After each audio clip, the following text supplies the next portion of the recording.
Friends నమస్తే, welcome to anus kitchen. ఈ రోజు వీడియోలో వినాయక చవితి రోజు ప్రసాదంగా పెట్టే మోదక్ తయారు చేసే విధానం షేర్ చేస్తున్నానండి. ఈ మోదక్ తయారు చేసుకోవడానికి ఎక్కువ సమయం పట్టదు, స్టీమ్ చేసుకోని అవసరం లేదు. షుగర్, మిల్క్, మైదా, పాకం కానీ ఎటువంటి కూడా లేకుండా చాలా తక్కువ టైంలోనే మనం చాలా టేస్ట్గా ఉండే మోదక్ తయారు చేసే విధానం. గోధుమ పిండితో మోదక్ అండి, చాలా టేస్ట్గా ఉంటాయి. రండి ఇది ఎలా తయారు చేయాలో చూసేద్దాం. వీడియోలోకి వెళ్ళే ముందు ఒక్క లైక్ కొట్టండి. అలాగే చాలా టేస్ట్గా ఉండే మోదక్ మాత్రం కంపల్సరిగా తయారు చేసి ఈ విధంగా వినాయక చవితి రోజు ప్రసాదంగా సమర్పించండి స్వామికి. గోధుమ పిండి మోదక్ తయారు చేసుకోవడానికి ముందుగా అక్కడ నేను ప్యాన్లో 1 కప్ అనేది బెల్లము ఒక ప్యాన్లో యాడ్ చేసేస్తున్నాను. నేను స్టవ్ ఆన్ చేయలేదండి. ఏ కప్పుతో అయితే మనం బెల్లం తీసుకున్నామో సేమ్ కప్పుతోని 1 కప్పు వాటర్ యాడ్ చేసుకోండి. వీటితో 1 కప్పు బెల్లం, 1 కప్పు వాటర్. ఇప్పుడు నేను స్టవ్ ఆన్ చేస్తున్నాను. ఈ బెల్లం అంతా కూడా బాగా మెల్ట్ అయిపోతే చాలండి, పాకం అవసరం లేదు. బెల్లం అంతా కూడా ఈ విధంగా మెల్ట్ అయిపోయిన వెంటనే ఈ ప్యాన్ని సైడ్ పెట్టేసుకుందాము. ఇక్కడ వేరొక ప్యాన్ పెట్టుకున్నానండి. 4 టేబుల్ స్పూన్ నెయ్యి యాడ్ చేస్తున్నాను. ఇది మనం రెగ్యులర్గా యూజ్ చేసే స్పూను.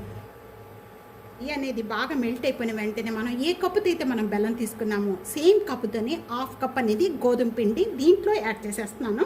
లో ఫ్లేమ్లో పెట్టుకొని గోధుమ పిండి మనం వేయించుకుంటూ కూడా ఈ విధంగా మంచి స్మెల్ వచ్చేంత వరకు కూడా వేయించుకుంటూ ఉండాలి. అయిపోయి మంచి స్మెల్ వస్తుంది.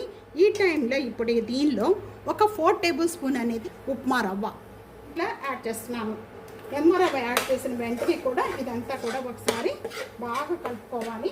లో ఫ్లేమ్లో పెట్టుకొని కలుపుకుంటూ ఉండాలి. ఇలా వేగుతూ ఉండగా ఇలాగా పొడి పొడిగా అయిపోతుంది. రవ్వ కూడా ఈ గోధుమ పిండితో వేగి మంచి స్మెల్ వస్తూ ఉంటుంది. కానీ నేను స్టవ్ నేను 3 అరటిపళ్ళు తీసుకున్నానండి. ఇంకా పీసెస్ కట్ చేసేసుకొని నేను మిక్సీ జార్లో యాడ్ చేస్తున్నాను. బాగా మెత్తగా పేస్ట్ చేసుకుందాం. ముందుగా ఇక్కడ మనం స్టవ్ బంద్ చేసి పెట్టేసుకున్నాము. ఇప్పుడు మళ్ళీ నేను స్టవ్ ఆన్ చేస్తున్నానండి. ఈ అరటిపండు పేస్ట్ అంతా కూడా నేను ఈ పిండిలో యాడ్ చేసేస్తున్నాను. అరటిపండు పేస్ట్ యాడ్ చేసిన వెంటనే కూడా ఇదంతా ఒకసారి ఒక 2 మినిట్స్ వరకు కూడా అయిపోతూ ఉంటుంది. అదంతా కూడా మనం ఇక్కడ సాఫ్ట్గా చేసుకోవాలి. ఇంకా గట్టిగా అవుతుంది. చూస్తున్నారు కదా, మొత్తం పిండి అంతా కూడా ఒక ఈ విధంగా ముద్దగా తయారైపోయిన వెంటనే ఇక్కడ నేను ఫుడ్ కలర్ యాడ్ చేస్తున్నాను. దీంట్లో బాగా కలుపుకుందాము. కూడా ఇక్కడ ఇలాచీ పౌడర్ యాడ్ చేస్తున్నాను. టైట్ అయిపోయిన వెంటనే కూడా ముందుగా బెల్లం వాటర్ అనేది ఇప్పుడు యాడ్ చేసుకుందాము. వేసేసి వేస్తున్నానండి. దీంట్లో పీచు కానీ మట్టి కానీ ఇవన్నీ కూడా మనకి సపరేట్ అయిపోతాయి. ఈ విధంగా వడపోసి దీంట్లో ఇక్కడ మీడియం ఫ్లేమ్లో పెట్టుకొని ఈ విధంగా కలుపుకుంటూ ఉండాలి.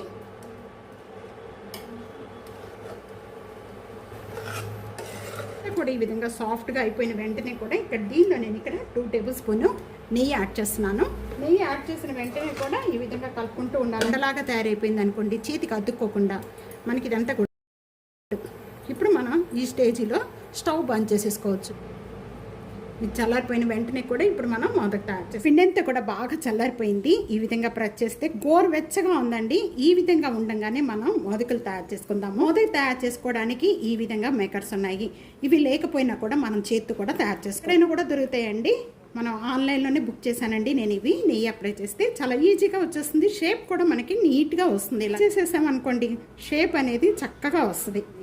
2 సైడ్స్ కూడా ఈ విధంగా పెట్టేసుకొని మనం ఈ మొత్తం కూడా కొని ఈ ఖాళీ ఉంది కదండి, ఈ ఖాళీలో కూడా ఈ విధంగా పెట్టేసేసుకోండి. మొత్తం కూడా ఫిలప్ చేశారు. స్టవ్ వచ్చిందంతా కూడా ఈ విధంగా తీసేసుకోవాలి. ఇలా మొత్తం కూడా ప్రెస్ చేసేసుకోవాలి. మంచిగా షేప్ వచ్చేస్తుంది. మోదక్ రెడీ అయిపోయింది. ఈ విధంగా అండి, ఈ విధంగా అన్నీ చేసుకొని మనకి ఒక ప్లేట్లో యాడ్ చేసేసుకొని కూడా ఇలా పెట్టేసుకోండి.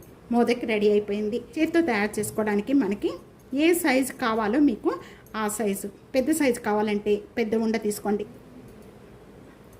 చేసుకోవాలి. స్పూన్స్ ఉంటాయి కదండి, ఆ స్పూన్స్ వెనకాల దీనికి మనకి ఈ విధంగా పెట్టుకోండి. విధంగా ఘాట్లు పెట్టేసుకోండి. ఈ విధంగా కూడా తయారు చేసుకోండి. ఉండ్రాలు మనం ఎలా చేసుకుంటామో బెల్లం ఉండ్రాలు ఆ విధంగా ఈ విధంగా పైన ఈ విధంగా వేసేయండి.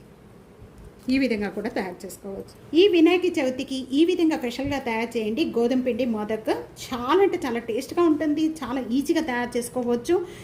ఎక్కువ ఐటమ్స్ కూడా పట్టవండి. చాలా టేస్ట్గా ఉండే మోదక్ రెడీ అయిపోయింది అనేది కామెంట్స్లో తెలియజేయండి. వీడియో నచ్చితే కనుక ఫ్యామిలీకి ఫ్రెండ్స్కి video share and like, comment, subscribe చేసుకోవడం అస్సలు మర్చిపోదు. Thank you for watching.